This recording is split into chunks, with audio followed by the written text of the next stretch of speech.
João capítulo 19. Vamos ler do verso 17 ao verso 37.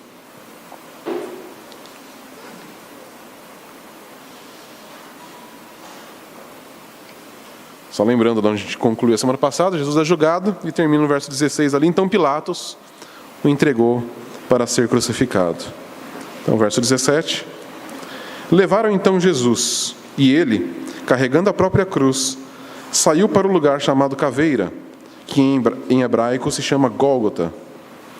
Ali o crucificaram juntamente com outros 2 homens, um de cada lado dele. Pilatos ordenou também que se colocasse um letreiro sobre a cruz com essa inscrição: Jesus Nazareno, o Rei dos Judeus. Muitos judeus leram a inscrição, porque o lugar onde Jesus foi crucificado ficava próximo da cidade. A inscrição estava em hebraico, latim e grego. Então os principais sacerdotes dos judeus pediram a Pilatos: não escrevas o Rei dos Judeus, mas o que ele disse: sou o Rei dos Judeus. Pilatos respondeu: o que escrevi, escrevi. Tendo crucificado Jesus, os soldados pegaram suas roupas e as repartiram em 4 partes, uma para cada soldado. Pegaram também a túnica, que não tinha costura, uma só peça de alto a baixo.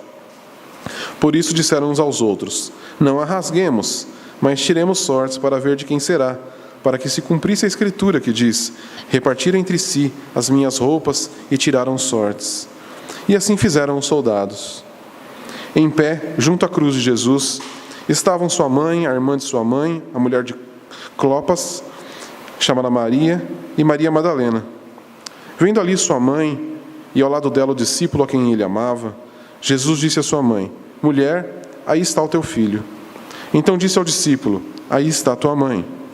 E a partir daquele momento o discípulo manteve-a sob seus cuidados. Depois, sabendo Jesus que todas as coisas já estavam consumadas, para que se cumprisse a escritura, disse: estou com sede. Havia ali uma vasilha cheia de vinagre. Então puseram uma esponja ensopada de vinagre num ramo de hisopo e a ergueram até a boca de Jesus. Havendo provado o vinagre, Jesus disse: está consumado. E inclinando a cabeça, entregou o Espírito. Era o dia da preparação, e para que os corpos não ficassem na cruz no dia do sábado, pois aquele sábado era especial, os judeus pediram a Pilatos que fossem quebradas as pernas dos crucificados e que eles fossem retirados dali. Então os soldados foram e quebraram as pernas ao primeiro e ao outro que com ele fora crucificado. Mas chegando a Jesus, vendo que já estava morto, não lhe quebraram as pernas. Contudo, um dos soldados perfurou-lhe o lado com uma lança, e logo saíram sangue e água. E aquele que viu isso é quem dá testemunho, e o seu testemunho é verdadeiro. Ele sabe que diz a verdade, para que também possais crer. Porque isso aconteceu para que se cumprisse a Escritura: nenhum dos seus ossos será quebrado. Também diz a Escritura em outro lugar: olharão para ele a quem transpassaram. Senhor, nós te pedimos nesta manhã que o Senhor, com o teu Santo Espírito, possa iluminar a nossa mente, o nosso coração. Senhor, nós meditaremos nesse momento precioso da história. Senhor, o momento da nossa redenção, o momento da nossa salvação. Senhor, nós pedimos a tua bênção nesta manhã, no nome santo de Jesus. Amém. Muito bem. Então, o texto aqui começa dizendo, assim que Jesus é condenado por Pilatos, entregue para ser crucificado. Então o verso 17 diz aí: levaram então Jesus, e ele, carregando a própria cruz, saiu para o lugar chamado Caveira, como é a gente mais conhecido, Calvário, e em hebraico se chama Gólgota. Tá, existe muita discussão, a gente não vai entrar nessa discussão porque ela não é importante. Por que chama caveira? Uns dizem que é porque o lugar parece ter o formato de uma caveira, mas isso é especulação, porque ninguém sabe. Hoje realmente existe uma pedra lá com formato de caveira, mas eles acreditam que foi feito depois. Isso já por causa do nome, então criaram ali um negócio, uma aparência. Mas também ninguém sabe se foi ali mesmo que Jesus foi morto, ninguém sabe o lugar exato. Então, é pura especulação e também isso aqui não importa muito para a gente. A questão é que Jesus foi crucificado e ele foi levado para esse lugar. E aqui tem só nesse verso tem coisas importantes para a gente meditar aqui. Em primeiro lugar, a crucificação. Vamos pensar na própria crucificação. Ela era uma maldição quádrupla. Por quê? Primeiro, porque a gente até falou semana passada, a morte por crucificação já era em si mesma considerada uma maldição. Lembra que a gente leu o texto? Até que Paulo cita lá em Gálatas: maldito todo aquele que for pendurado no madeiro. Por isso que Jesus tinha que ser crucificado, para levar a nossa maldição. Agora, esse que fala sobre carregar a própria cruz, isso era um sinal de vergonha. Além da pessoa ser condenada, ela ainda tinha que carregar a sua cruz e fazer. A gente sabe, o João aqui ele não fala sobre o trajeto, ele resume, porque como a gente já tem os sinóticos, ele já foi escrito bem depois, as pessoas já conheciam bem o episódio. Mas a gente sabe, isso deve ter, na Páscoa sempre passa um monte de filme da crucificação, a Via Crucis, todo aquele trajeto que Jesus fez, carregando a cruz, João nem fala, mas Jesus não conseguiu carregar, então pegaram Simão, o Cirineu, para carregar a cruz para Jesus. João não cita esse episódio, porque ele não, dentro do que ele está apresentando aqui, isso não tem relevância para o que ele está apresentando. Tá? Por isso que João não cita esse episódio, e também já era um episódio conhecido. E a questão é, pensa no trajeto, e a gente sabe como são as pessoas. Alguém carregando a sua cruz e todo mundo xingando, zombando, tirando sarro. Isso foi o que Jesus passou. Então, mais um pedaço da maldição. Todo o desprezo, toda a zombaria, isso, a chacota. Isso era o que Jesus estava passando, sendo Deus. A gente nunca pode esquecer desse detalhe tão importante. Jesus, o Criador dos céus e da terra, como a gente acabou de cantar, Ele é antes de tudo, o Criador de todas as coisas, que sustenta tudo com a sua palavra. Era Ele que estava ali, e todos zombando dele, Ele carregando a sua cruz, todo machucado, como a gente já viu, Ele vinha já, daquele episódio todo. Então, mais um pouco de vergonha. Outra coisa, Ele carregou pessoalmente. Tudo bem, depois Ele teve ali a ajuda de Simão, mas era uma coisa pessoal. Isso é importante. O texto fala aqui, Ele carregando a própria cruz. Era uma coisa pessoal. Jesus estava ali, e a gente pode entender isso como Deus, Ele sempre busca um relacionamento pessoal. Deus é pessoal. A própria revelação dEle, verbal, é pessoal. E aí Jesus estava pessoalmente carregando a cruz. Isso é importante para a gente. Ele estava ali.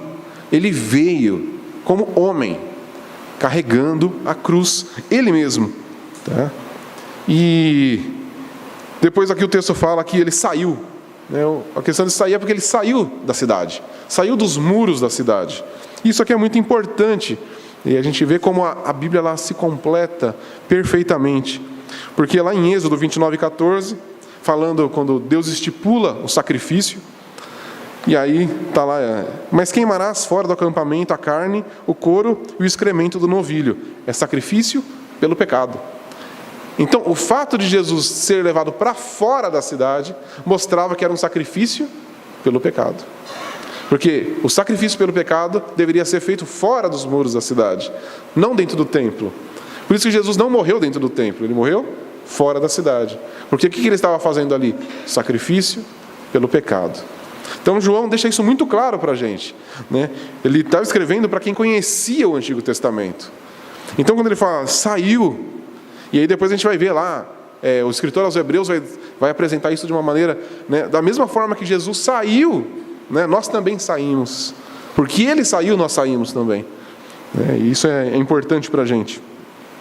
Agora, pensando um pouquinho sobre a própria questão da crucificação, ela era uma prática romana, não só romana, outros povos também praticavam a crucificação, mas a gente já viu que os judeus não, a maneira de execução dos judeus era o apedrejamento, mas como a gente viu, Jesus tinha que ser crucificado, não apedrejado, porque Ele precisava ser levantado. Ele precisava sofrer essa maldição. Maldito todo aquele que for pendurado no madeiro. E a execução por crucificação, ela era só para os piores criminosos, para crimes hediondos.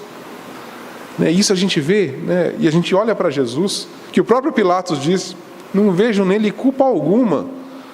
Mas Jesus estava ali, carregando a cruz, né?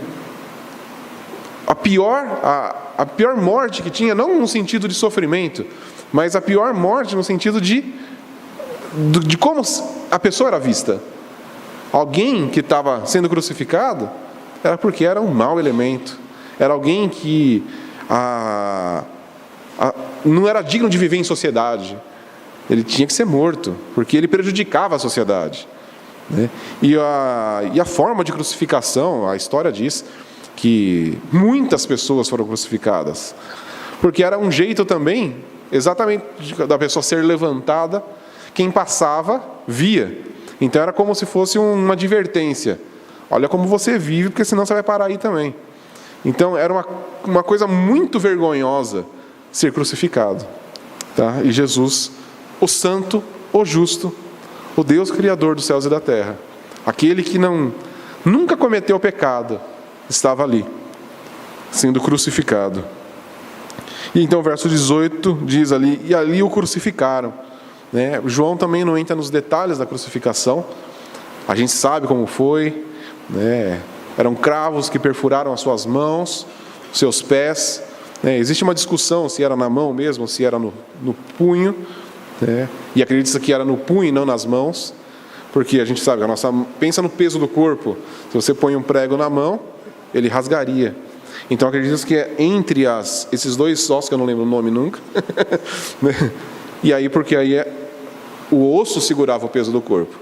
Então acredita-se que era aqui e não nas mãos, né? Nos desenhos sempre mostra o furo nas mãos de Jesus, mas possivelmente é no pulso. Mas isso também, né, a gente percebe como João não se atenta para esses detalhes, porque não é sobre isso que ele quer falar, né? Mas a gente sabe como foi. E perfuraram os pés de Jesus, tinha um apoiozinho, né? A gente nos crucifixos lá, a gente sempre vê que tem um apoiozinho para o pé. Para que servia esse apoio? Não era para dar mais conforto, mas era porque a posição de crucificação, né, os braços abertos, o corpo esticado, a pessoa não conseguia respirar. E o peso do corpo, ele prensava os pulmões. Então a pessoa não conseguia respirar. Aí o que ela fazia? Com esse apoio, ela erguia o corpo, aí ela conseguia puxar o ar de novo. Então para que servia isso? Para aumentar o tempo de sofrimento. Porque se não tivesse isso, a pessoa morria asfixiada muito rápido. Então eles punham esse pezinho, porque aí a pessoa, se faltava o ar, ela fazia força, respirava mais um pouco, passava por mais um tempo de agonia, o corpo caía com o peso, com a dor, o cansaço, aí erguia de novo e ficava ali, né? Então a gente via que era um método de execução muito cruel, né? Se fosse uma decapitação seria muito simples, mas não, eles queriam exatamente ter esse tipo, para as pessoas verem o sofrimento de quem estava sendo crucificado. Mas João não quer se preocupar com os detalhes do sofrimento físico de Jesus. E a gente também não vai se atentar também para os sofrimentos físicos de Jesus. A gente já falou um pouquinho disso a semana passada, mas existe algo muito mais profundo que aconteceu com Jesus, tá? E a gente vai ver lá. Aí diz que ele também Jesus não foi crucificado sozinho nesse dia, mas tinha uma pessoa de cada lado dele, 2 criminosos, realmente criminosos, né? Existem algumas histórias de que, lembra do Barrabás, que a gente falou semana passada? Ele era um líder, como se fosse um líder de uma facção terrorista, e esses 2 pertenciam à facção de Barrabás. Então Barrabás saiu livre, mas os 2... Então Jesus estava ali entre os capangas de Barrabás.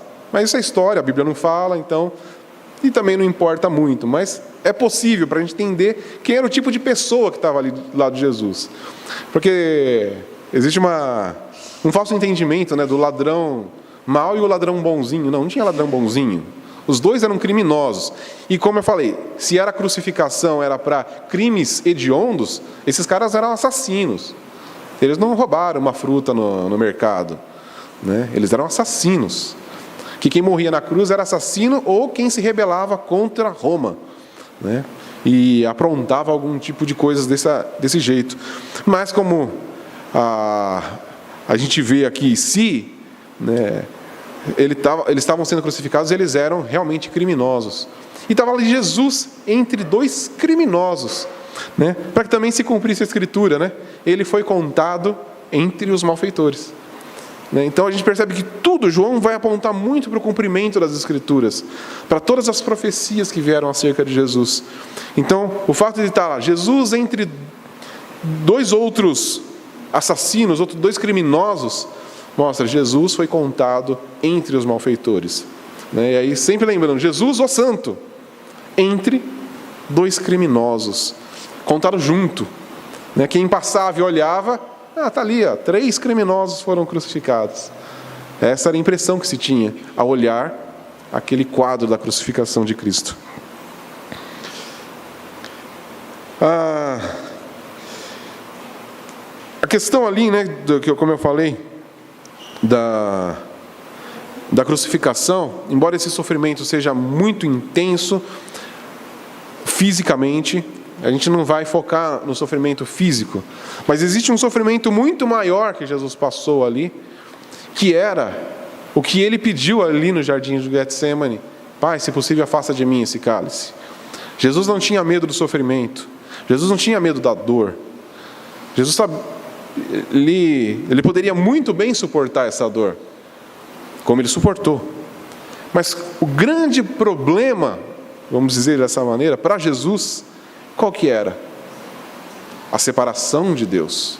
E a gente vai ver como o Evangelho de João já vem apontando isso, em tudo que Jesus vem falando. A questão como a gente vem estudando isso, como Jesus sempre nessa conexão com o Pai o tempo todo, principalmente nessas últimas horas que a gente meditou aqui da vida de Jesus, era exatamente ele falando do Pai. A oração dele, ali de João 17, mostra esse relacionamento com o Pai, porque ele estava prestes a ser rompido. Esse relacionamento eterno estava prestes a ser rompido. E aqui é uma coisa, a gente está falando dessa vergonha da cruz, dessa maldição. É muito mais do que o sofrimento físico para Jesus. Porque a gente tem que pensar de onde Jesus veio. Jesus veio da glória, ele desceu da glória, da eterna glória, onde ele experimentou durante a eternidade o desfrute da presença da Trindade. Ele estava ali vivendo em glória, e agora ele está onde? Num lugar de vergonha, de zombaria e em separação do Pai. A gente não sabe como foi um exato momento onde houve um rompimento dessa conexão com o Pai, mas talvez a cada passo que ia se dando na crucificação, o caminhar de Jesus, ele sendo pregado na cruz, é como se fosse rompendo essa conexão com o Pai. E isso ia trazendo essa agonia para Jesus, porque o que ele experimentou durante a eternidade estava sendo rompido por nossa causa. E isso que a gente tem que ter sempre em mente, é por nossa causa, não por causa dele, é por nossa causa. Tá? Então, isso e por isso que o João não vai citar aqui, mas os sinóticos falam que Jesus clamou ali na cruz. É uma das 6 palavras de Jesus, meu Deus, por que me desamparaste? Por que Cristo, ele exclama essas palavras? Porque ele estava ali sofrendo.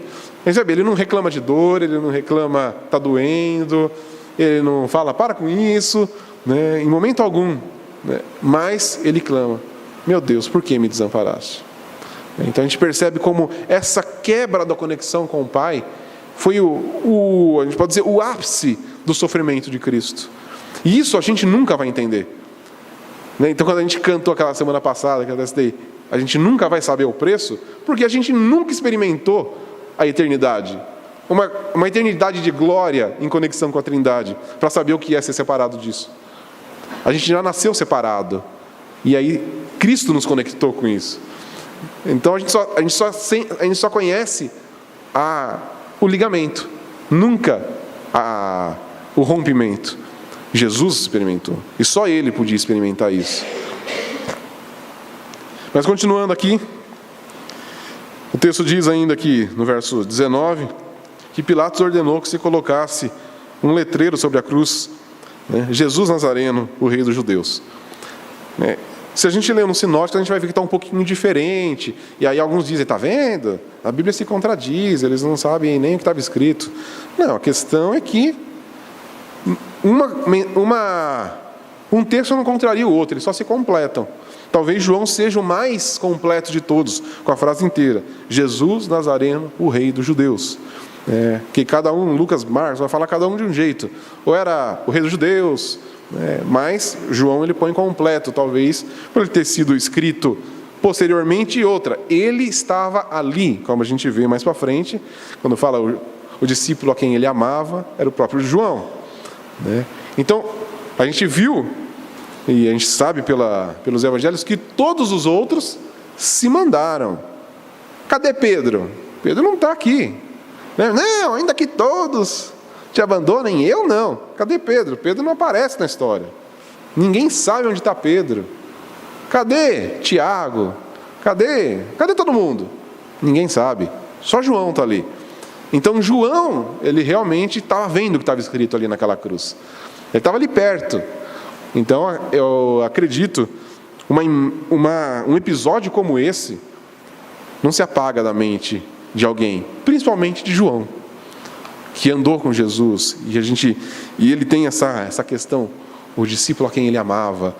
João, a gente sabe que Jesus não tinha preferência, mas João se sentia dessa maneira, porque ele percebeu tanto o amor de Jesus, que ele falava, não, eu sou amado demais, como todos nós podemos nos sentir. Jesus não olha para um de nós aqui e ama mais. Só que talvez você fale, nossa, eu sou tão pecador que eu acho que Jesus me ama mais. E essa talvez seja a percepção de João. Acho que ele se percebia tão errado, tão pecador, que ele fala, não, eu sou o que Jesus mais amava. Porque para me aguentar ele tinha que me amar mais que os outros. E eu acho que isso cabe a todos nós. Mas aí, essa inscrição, Jesus Nazareno, rei dos judeus, que foi escrito em grego, latim e aramaico. E o texto ainda diz aqui, que todos que passavam conseguiam ler, porque onde Jesus estava, bem próximo da cidade, bem próximo ali da entrada da cidade, de entrada e saída, a gente sabe que era a festa da Páscoa, ou seja, um grande movimento de pessoas vindo de todos os lugares para Jerusalém, e aí passando e vendo aquela inscrição, Jesus Nazareno, o rei dos judeus. E isso causou um grande conflito aqui entre os judeus, os sacerdotes ali. Mas por que você escreveu esse negócio? Ele não é o rei dos judeus. Escreve o que ele falou, eu sou o rei dos judeus. E aí, essa palavra aqui de Pilatos, o que escrevi? Escrevi.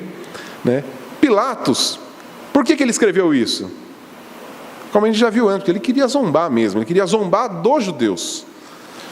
Ele queria mostrar, tá vendo, o rei de vocês, como ele está aí, Lembra? Toda essa vergonha, o rei de vocês é um criminoso, o rei de vocês está aí o rei de vocês. Então, a ideia de Pilatos era zombar dos judeus, mas a gente sabe que nada acontece por acaso, principalmente nessa história aqui com Jesus.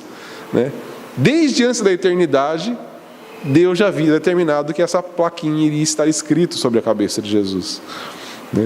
E por isso os judeus eles ficaram morrendo de ódio de Pilatos por causa disso. Mas Pilatos disse que eu escrevi. E a gente pode entender aqui que Pilatos escreveu pecaminosamente, querendo zombar tanto de Jesus quanto dos judeus. Mas a história que veio escrita antes da fundação do mundo é Deus dizendo, o que eu escrevi, e ninguém pode mudar.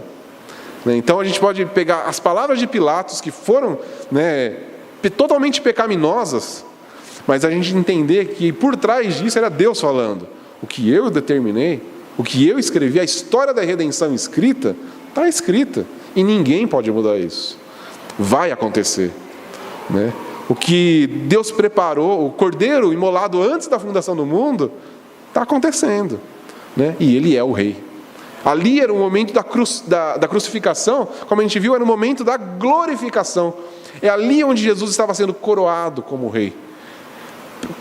De quem? De um povo escolhido, de um povo preparado. Ali Jesus estava resgatando um povo e formando um reino. Por isso ele diz, né, quando a gente viu, o meu reino não é desse mundo, mas aqui Jesus estava. Então ele é sim, não o rei só dos judeus, mas porque a gente viu que os judeus, muitos deles rejeitaram. Mas o rei de quem? O rei de um povo. E quando a gente pensa em judeu, no contexto bíblico, quem que era o judeu? O povo escolhido. Então, Jesus sim é o rei de um povo escolhido. E que aí já não é só mais judeu. E por isso a inscrição em 3 idiomas diferentes. A gente percebe aqui já uma salvação internacional. Já não é mais só para judeu, é para todos.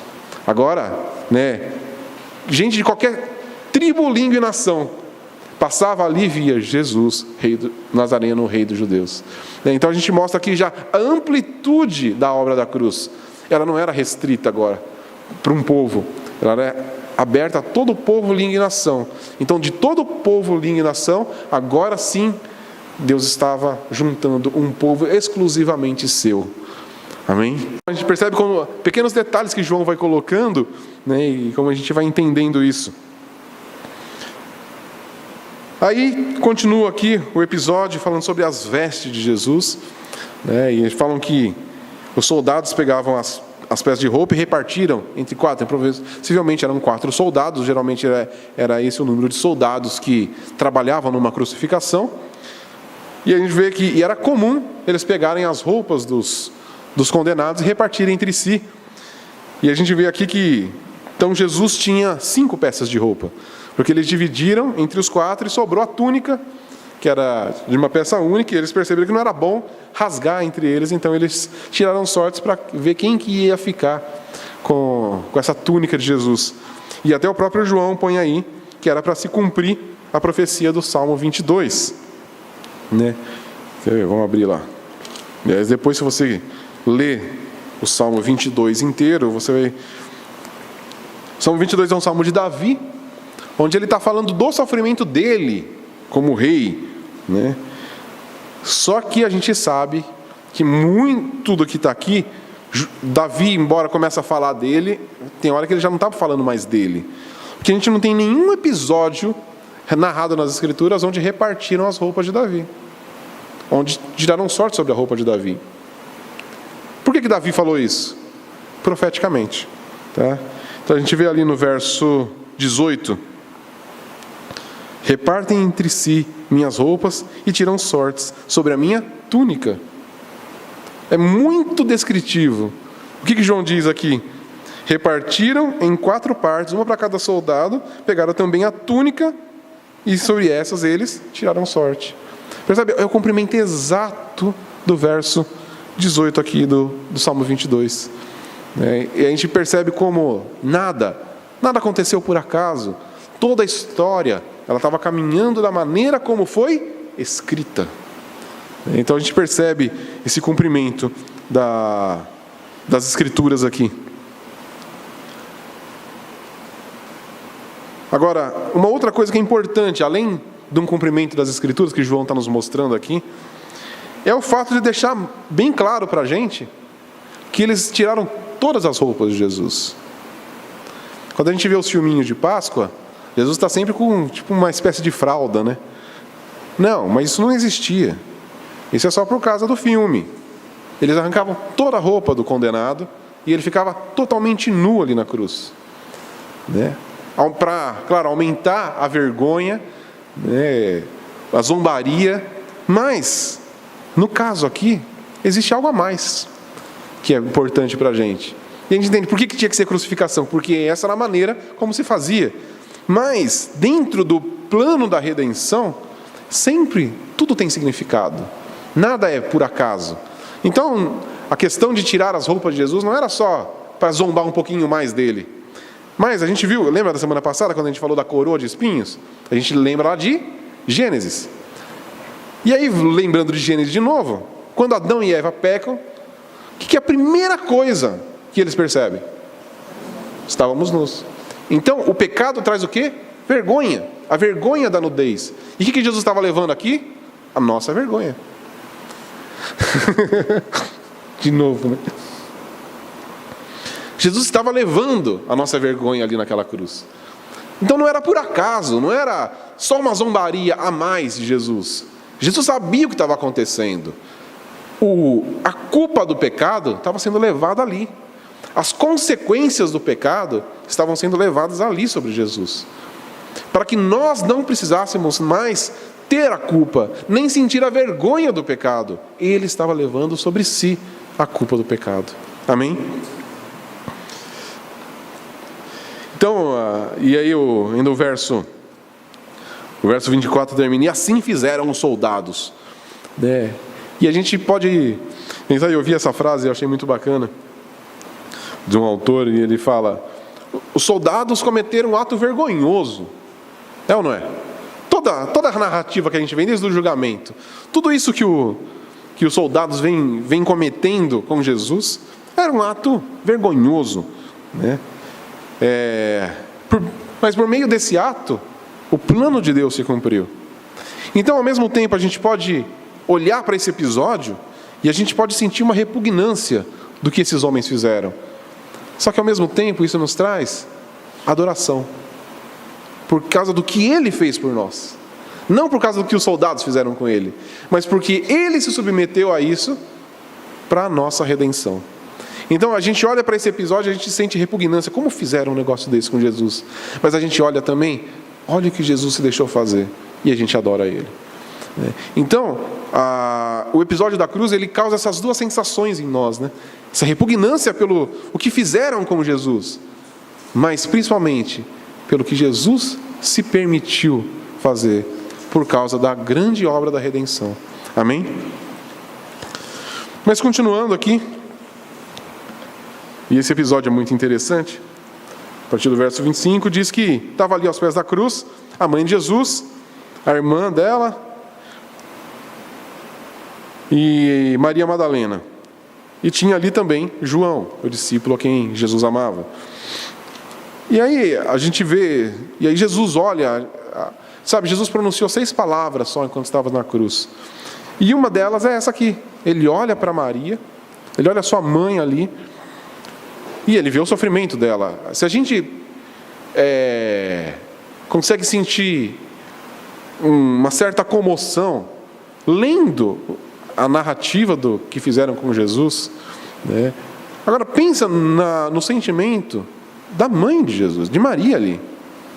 Ela que recebeu a visita do anjo e que falou do que ia acontecer, né? E se a gente vê em toda a narrativa dos evangelhos, e a gente não tem relato sobre a infância de Jesus, mas ela cuidou de Jesus. Ela ensinou Jesus a andar, ensinou Jesus a falar. Ela deu de mamar para Jesus. Ela deu as papinhas para Jesus. Ela tem uma canção do Edson Botelho que eu acho muito bacana, que ele narra exatamente isso, né? A primeira queda de Jesus, né? E Maria vivenciou tudo isso. Agora ela está ali diante dele e ele crucificado dessa maneira, né? Ele todo, como a gente viu, todo deformado já por causa do sofrimento. Pensa o que seria o sofrimento de uma mãe. E aí Jesus olha para ela e se compadece dela. E aí ele diz, né, olhando para ela e para João: mulher, está aí o seu filho. E por que Jesus não chama ela de mãe e chama ela de mulher? Mais uma vez, não é uma palavra desrespeitosa, como a gente já tinha visto em outros episódios, quando Jesus chama ela de mulher. Mas é porque agora, ali na cruz, primeiro, se ele chamasse ela de mãe, a questão emocional ia ficar muito pior para ela, né? Então Jesus já chama ela de mulher, né, dando uma outra ênfase. E principalmente porque agora ela não deveria mais olhar para ele como filho.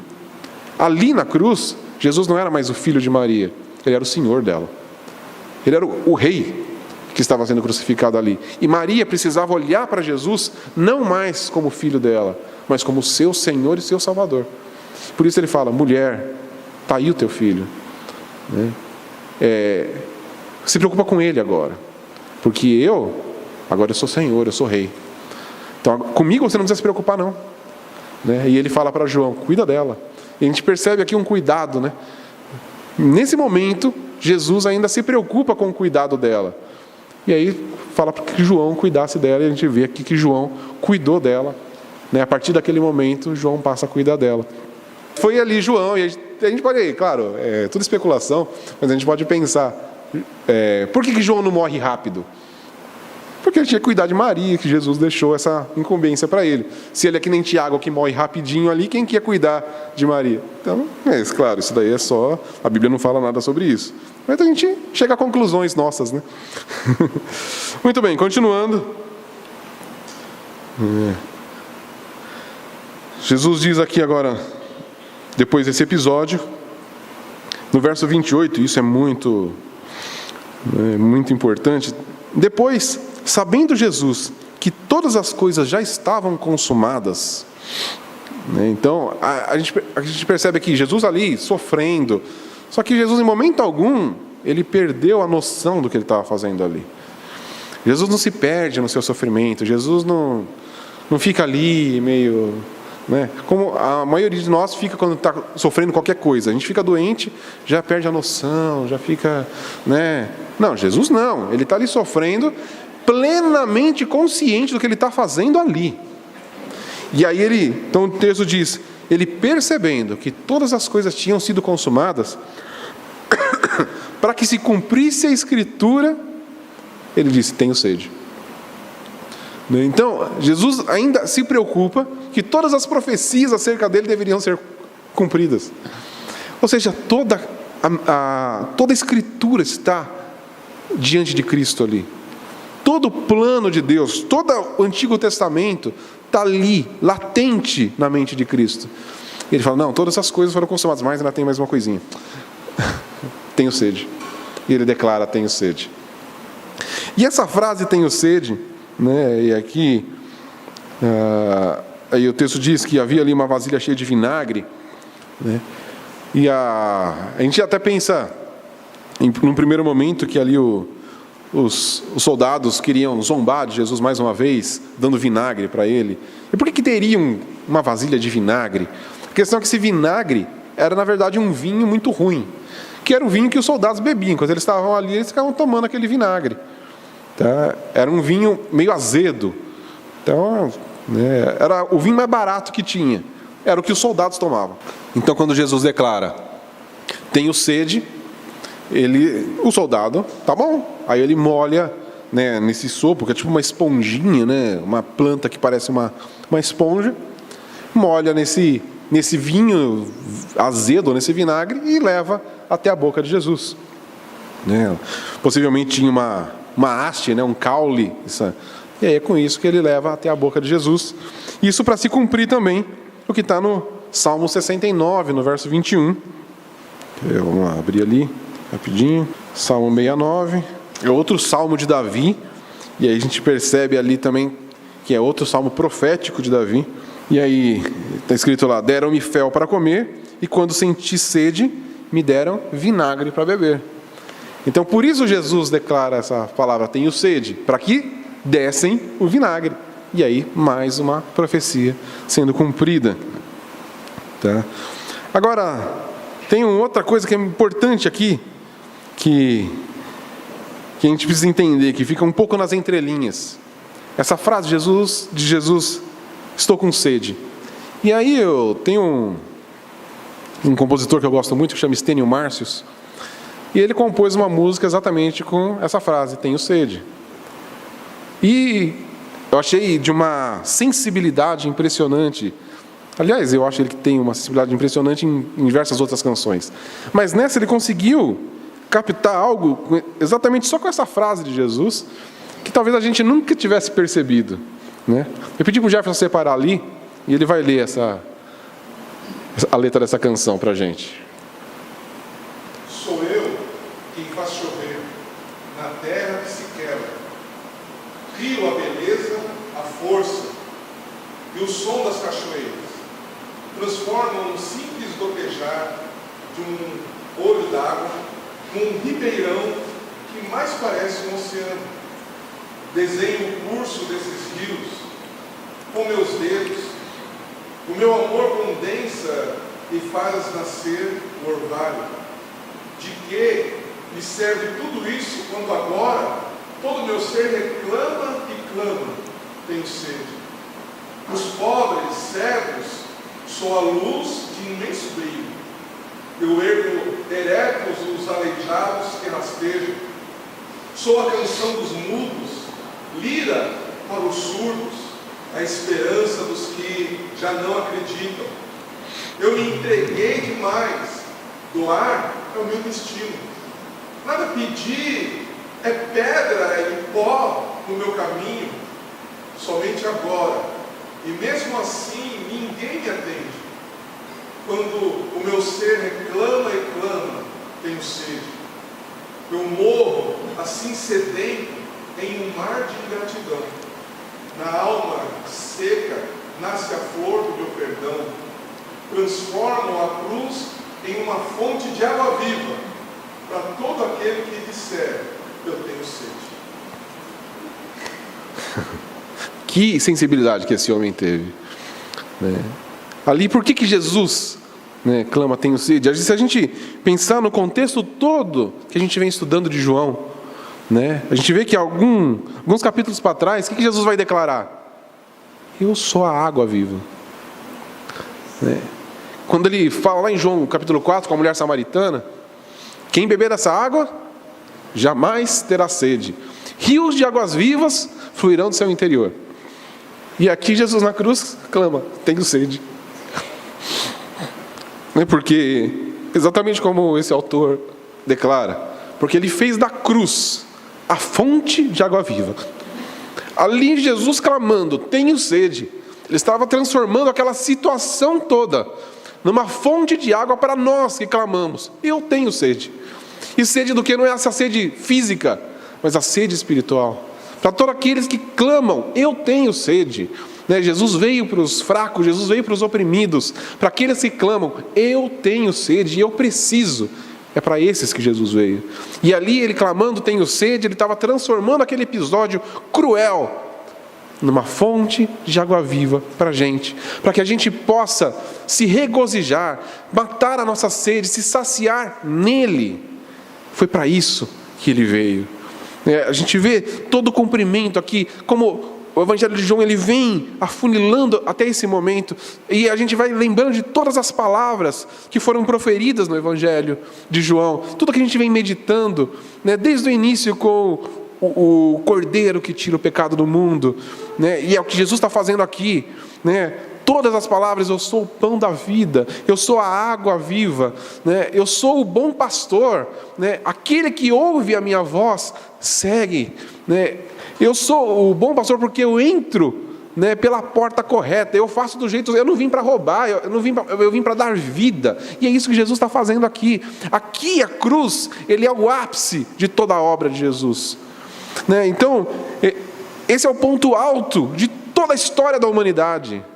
Esse momento vergonhoso, esse momento que a gente olha e sente vergonha de olhar para esse episódio, era exatamente o momento mais glorioso da história, o momento onde toda a nossa redenção estava sendo alcançada, o momento que toda uma história estava sendo construída, o momento da nossa história.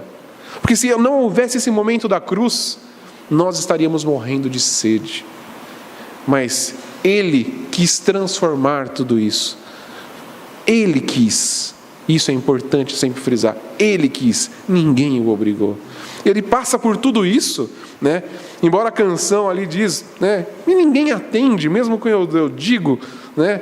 Mas a questão é que Jesus não estava preocupado se alguém ia atender ele ou não, porque o foco de Jesus era muito maior do que isso, porque ele estava diante dos seus olhos vendo a alegria que estava proposta, porque ele já estava vendo, como eu tenho repetido isso várias vezes, ele estava vendo isso aqui, ele estava vendo a gente cantando agora há pouco para ele, né? E celebrando a salvação. Ele estava vendo a gente clamando santo, santo, santo, né? Ele estava vendo a gente cantando tudo isso. É isso que ele estava ali na cruz. Então ele não estava preocupado realmente se ele estava com sede ou não.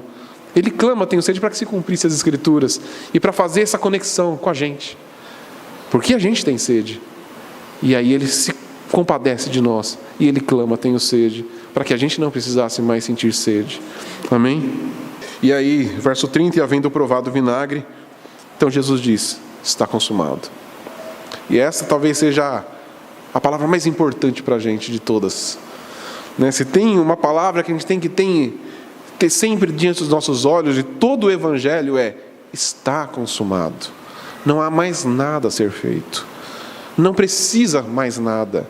Tudo que era necessário para a nossa salvação já foi feito. Jesus ali, ele faz aquela análise. Isso aconteceu, isso já aconteceu, já fiz isso, já passei por isso. Agora está consumado. Não resta mais nada. Esse povo já foi comprado. Agora esse povo me pertence. Agora a salvação dele está garantida. Ninguém mais pode roubar. E a gente lembra do texto de Romanos: nem a morte, nem a vida, nem a altura, nem profundidade, nada mais pode nos separar do amor de Deus, porque ele disse: está consumado. Tudo que precisava ser feito, ele fez, e ele então entrega o Espírito. E a gente vê mais uma vez: ninguém tirou dele, ele entregou. Ninguém podia matar ele até o momento em que ele falasse: agora está consumado, agora eu entrego o meu Espírito, porque agora toda missão foi cumprida, então agora está tudo feito. E isso é importante para a gente.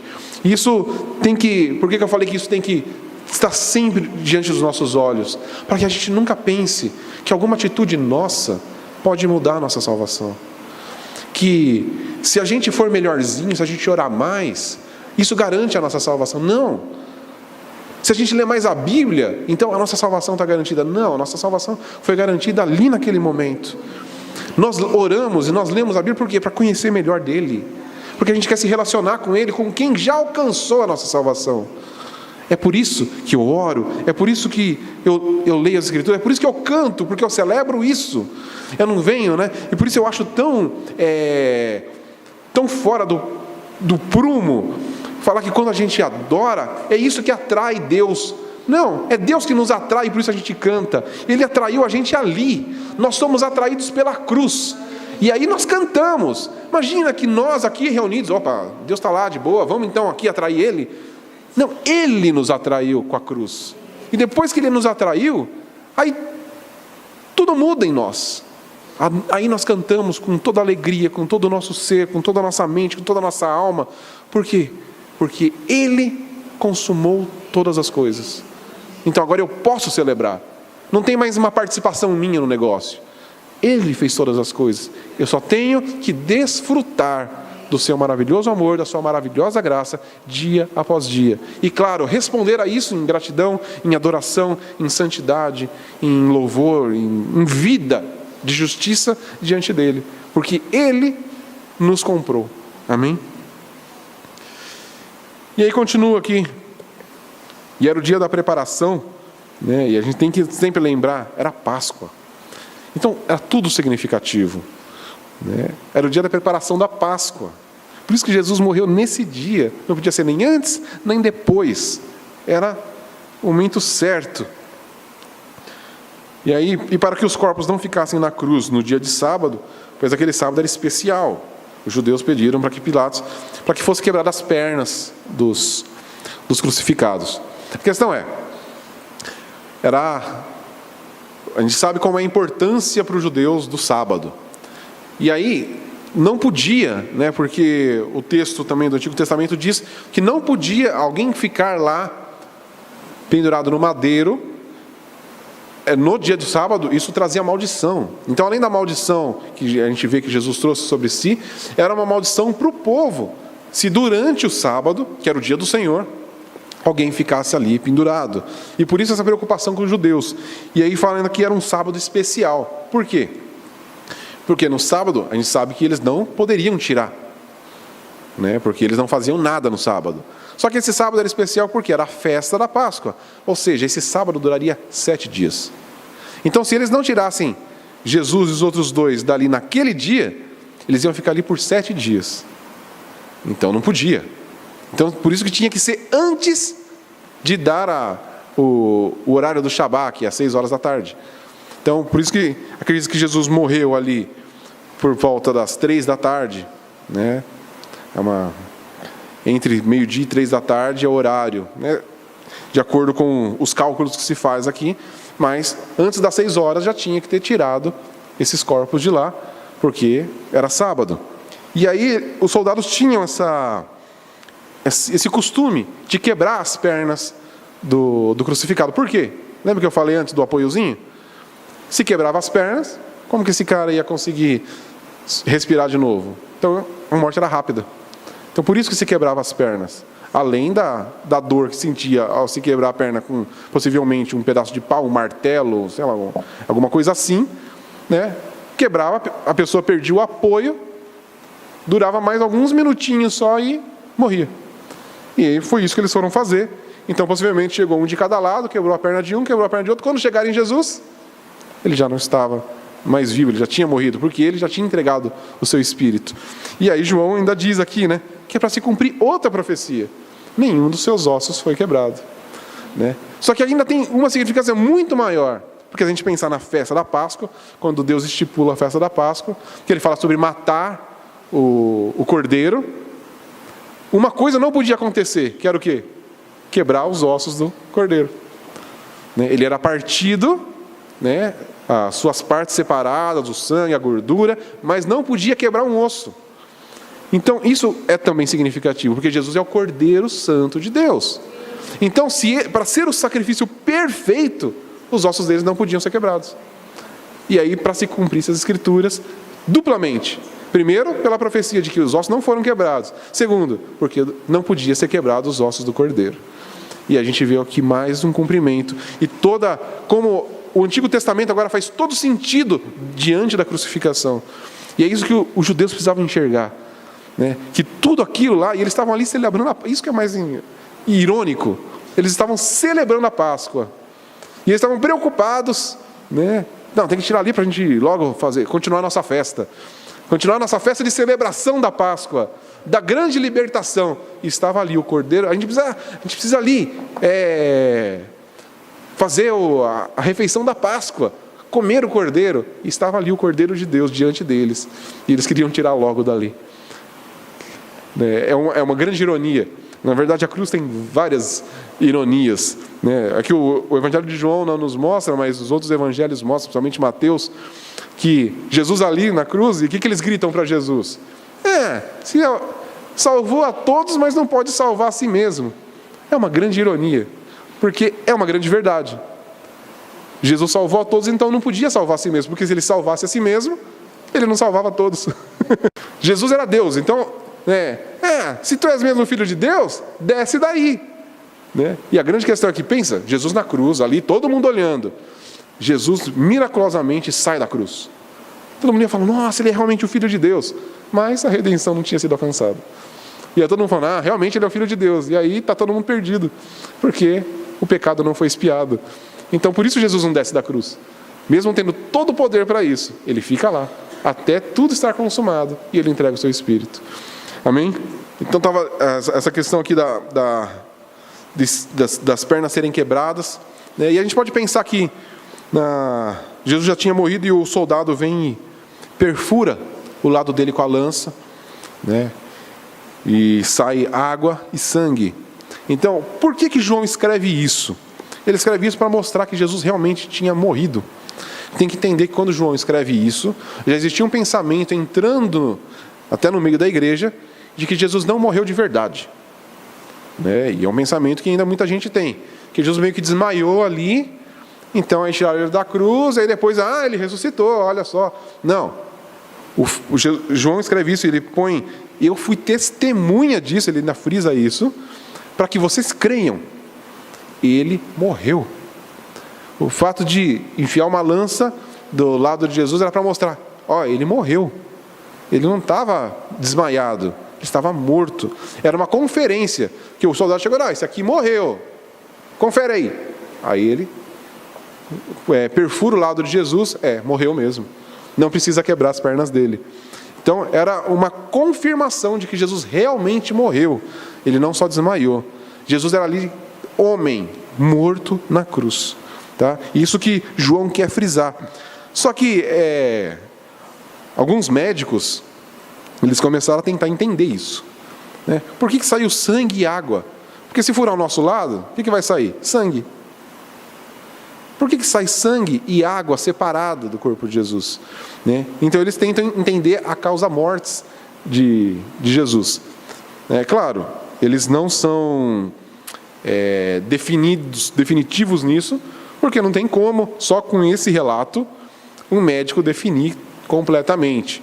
Mas eles acreditam que o fato de ter água e sangue separados significa que o sangue coagulou, né? Então, o que possivelmente foi perfurado, e aí é tudo suposições. Jesus, diante do soldado, o soldado destro, ele perfura desse lado. Que lado que ele perfura de Jesus? O lado esquerdo. Então, é o lado do coração. Ele perfura o pericárdio de Jesus e sai sangue coagulado e água. E esse episódio, eles falam que para sair sangue coagulado e água, uma coisa deve ter acontecido com Jesus: uma ruptura do coração, né? Ele falou, não é uma, como a gente fala, não, realmente foi isso que aconteceu com Jesus. Mas os indícios são de que isso aconteceu, tá? De que foi realmente a causa morte de Jesus foi um rompimento do coração. Consegue imaginar isso? É um caso raro do coração romper, não é um infarto. O infarto é uma pequena... no músculo do coração ele dá uma travada, né? Não, rompeu o coração de Jesus. Então, um caso bem raro até na medicina. E a gente pode pensar, mas por que será que isso faz? Será que faz um certo sentido? E aí, a gente leu lá o Salmo 69, né? Onde fala que a gente leu o verso 21, né? Que ele deram vinagre para beber. Olha o que diz o verso 20. Afrontas quebraram o meu coração. Estou debilitado, esperei por compaixão, mas nada achei. Esperei por consoladores, mas não os encontrei. Mas essa primeira frase, afrontas, tem outra versão que fala, transgressões quebraram o meu coração, né? Então, aí a gente percebe, então, talvez isso que esses médicos chegaram à conclusão, talvez faça algum sentido. E aí, pode-se pensar, mas então, a causa da morte de Jesus foi esse rompimento do coração, não foi porque ele entregou o seu espírito. Não, a questão a gente vê que, e aí é uma conclusão que eu chego a respeito de tudo isso, né? Claro que conclusões minhas, então eu vou deixar isso bem claro, na Bíblia não está escrito dessa maneira, ninguém diz isso, mas é o que a gente pode entender, né? O que Jesus estava fazendo naquela cruz? Carregando toda a transgressão, todo o pecado, né? O Isaías deixa isso muito claro lá, né? O pecado o castigo que nos traz a paz estava sobre ele, por causa do nosso pecado. Ele levou a nossa culpa, pelas nossas transgressões, e que ele foi crucificado, né? Foi por causa do nosso pecado. Então, a gente não consegue ter ideia do que é o pecado de todo o povo escolhido ali sobre Jesus. Não era o pecado de uma pessoa, né? Era o pecado de todos aqueles que foram eleitos desde a fundação do mundo. De toda a história, desde lá do Antigo Testamento, até aqueles que nem nasceram ainda. Era o pecado de todos esses que estavam sobre Jesus. Não era um pouquinho de pecado. Era muito pecado. Porque a nossa transgressão, se a gente pensar pensa cada um aí no seu próprio pecado, da sua vida inteira. E dos que ainda você vai cometer. É bastante, não é? Pensa se juntar o de todo mundo aqui. Nossa, começou a ficar tenso. Não, pensa de toda a igreja reunida só nesse domingo de manhã aqui em São Paulo. Aí você começa a ampliar. Olha o tanto de pecado que Jesus estava carregando em si mesmo, né? E aí a gente pode pensar, Jesus ali percebendo toda essa carga pecaminosa sobre ele. E a gente sabe, a questão do coração, por mais que a gente sabe que o coração, que a gente fala, né, de sentimento, não tem a ver com o órgão, mas, de alguma forma, ali Jesus estava percebendo sobre o seu corpo todo aquele pecado, e talvez tenha se concentrado todo no coração dele, que é o nosso principal órgão, né? É onde... né? Então, o que eu entendo? Que Jesus ali, ele olhando para o seu próprio corpo, e quando ele percebeu que toda a carga do pecado da humanidade estava sobre ele, ele fala, agora está consumado. Então agora eu entrego o meu espírito, e nessa hora o seu coração rompe.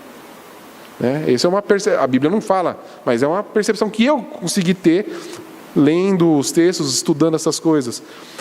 Mas e se foi realmente isso, não é o que importa. O que importa é que Ele levou sobre si todas as nossas iniquidades. E ali, quando Ele declara, está consumado, e Ele entrega seu Espírito, nós podemos celebrar a nossa redenção. Nós podemos ter a garantia de que todo o pecado estava sobre Ele. Os pecados que nós cometemos e o que nós vamos cometer já estava sobre Jesus. Por isso nós podemos descansar na salvação.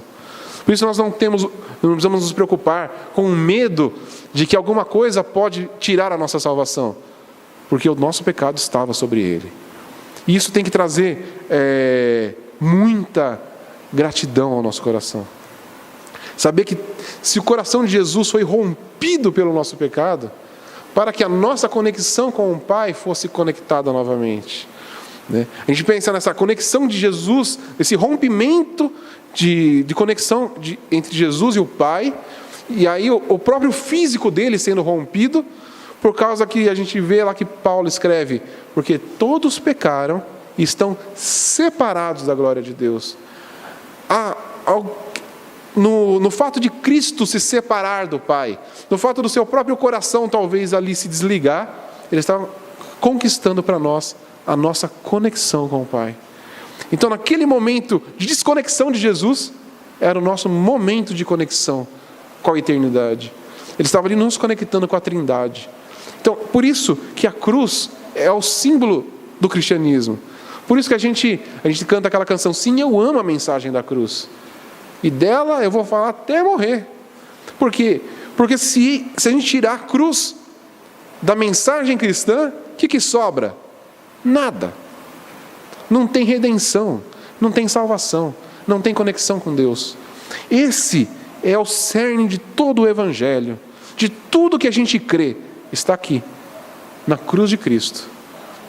Nós temos que realmente celebrar, e é isso que nós vamos fazer hoje aqui, celebrando a morte e a ressurreição também de Cristo. Hoje nós estamos parando aqui na morte de Cristo, mas a gente sabe que no capítulo posterior aqui, Ele vai ressuscitar, porque Ele não ficou morto, Ele realmente morreu, como a gente testificou aqui. Não foi um desmaio, Jesus morreu, literalmente morreu, foi sepultado, mas Ele ressuscitou. E a gente vai desfrutar exatamente disso hoje. A gente celebra a sua morte, porque na sua morte nós ganhamos vida, E só para a gente concluir, o verso aqui fala que também a Escritura diz, olharão para Ele a quem transpassaram. Isso está escrito lá em Zacarias capítulo 12. Então a gente vê mais uma profecia. Por que tinham que transpassar Jesus? Para se cumprir as Escrituras. E a gente vai ver lá em Apocalipse, Apocalipse 1,7 diz que, olha, Ele vem nas nuvens, e todos o verão, até mesmo os que o transpassaram. E a gente tem que entender, quem foi esse que transpassaram Jesus? Todos nós. Porque era o nosso pecado que estava ali. A gente não pode olhar, é culpa dos judeus, foram os romanos. Foi o nosso pecado que crucificou Jesus. Então, quando nós vermos, e eu espero, se a gente não partir antes, a gente vai ver Ele vindo nas nuvens. Veremos aquele que foi transpassado, só que Ele vai vir nos buscar. Ele não vem julgar a gente, Ele vai vir julgar a terra. Mas nós que já fomos comprados, nós desfrutaremos da sua presença. Então quando vermos Ele vindo nas nuvens, será nosso grande êxtase, a nossa grande alegria, nosso júbilo total, porque Ele vem nos buscar, Ele vai vir nos resgatar, e essa é a nossa esperança, porque Ele passou por isso, nós podemos ter essa esperança de ver Ele nas nuvens, amém? Então era isso que eu queria dividir com vocês nessa manhã, e realmente espero que a gente possa celebrar a cruz de Cristo.